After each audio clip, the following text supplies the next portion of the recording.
deyirlər Əhməd adında bir nəfər var imiş. Şeyx Rəcəbəli Xəyyatla dostluq eləyirlərmiş bunlar.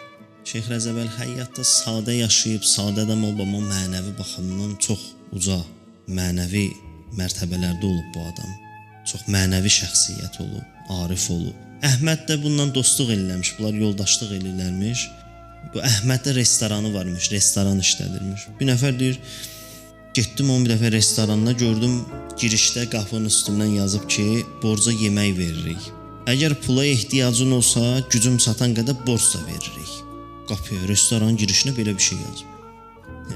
Mən təəccüb edirəm, belə şey olar. Hansı restoranda belə şey görərsən, deyir, borca yemək verirəm. Ya da pula ehtiyacın olsa, gücüm çatan qədər borca pul da verirəm sənə. Heç bir restoranda belə bir şey yox. Yeməkxanası da deyir, bütün bazar cəmaatı ondan alırmış. Belə yaxşı dolu olarmış həmişə. Deyir, belə bir xasiyyəti var idi ki, hər işçi ki, məsələn, müdür göndərir ki, get yemək götür gəl Əhmədin restoranından. İşçi gələrdi ki, müdür üçün yemək aparanda böyük bir tikə ət. Məsələn, götürərmiş, verəmiş ki, burada götür ye. Demiş, bunu ye, sonra gedərsən. Deyir, ondan soruşurdular, niyə belə edirsən? Dedi ki, mən bilirəm bu pulları. Bunlar özləri tək oturub yeyəcəklər, sənə verməyəcəklər. Mənim də ürəyim qəbul eləmir bunu. Mənim ürəyim götürmür. Bu yeməyə parasan, otura ye, sən baxasan, sənə vermiyor ondan. Mənim ürəyim götürmür bunu. Burada gözümün qabağında bundan ye, bitkə, sonra götür apar. Belə bir adam imiş. Deyir, bir vəziyyət yaranır bir dəfə. Bütün yeməkxanasında heç kəs olmur, heç kəs gəlmir artıq.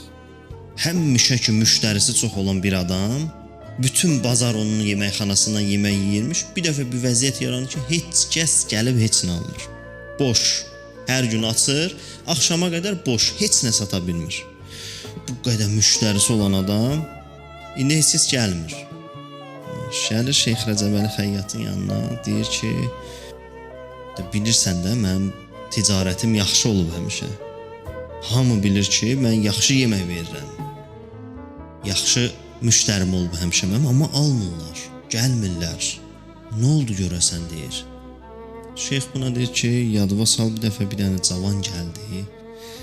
Oturdu, yemək yedi, çıxanda dedi ki, Əhməd, pulum yoxdur, sabah verərəm. Dedi, olub belə bir şey, dedi, bəli olub. Dedi, getdi. Sonra gətirdi o pulu, dedi, yox, gətirmədi.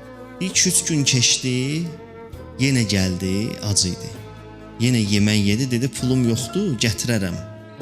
Verərəm pulum olanda. Deyirsən, tutdun onun yaxasından, qışqırdın üstünə, itələdin onu ki, bura sənin öz yerin deyil ki, istədiyin vaxt gələsən, yeyəsən, pul da verməyib, çıxıb gedəsən.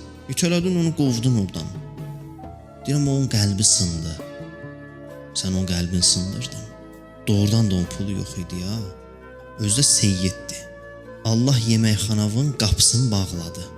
Allah qəlblərə göstəriş verdi, əmr verdi ki, baxmayın ora tərəf. Girməyin ora, yeməyin oradan yemək. Sən açırsan, amma heç kəs görmür oranı əslində. Allah hər kəsin qəlbini oradan çevirdi, döndərdi. Heç kəs girməyəcək ora. Heç sənin yeməkxanavı bundan sonra görməyəcəklər. Elə fikirləşirdin, sənə görə gəlir cəmaat. Elə fikirləşirdin ki, yaxşı yemək hazırlayırdın, yaxşı xidmət göstərirdin, buna görə gəlirdi cəmaat. Dedi, bəs yaxşı, nə edeyim? Dedi, get, onu tap, qəlbinin razılığını al, ondan sonra Allah o qəlblərə göstəriş verər, sən yeməkxanamı görsünlər.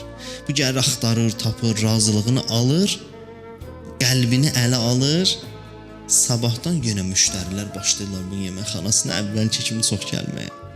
Yenə müştəri çox olur bunda. Götürür onda həmin o tabloya yazır ki, yeməyi borca verirəm. Hər kəsin pula ehtiyacı olsa borca pul da verirəm. O da dərsin başa düşdü.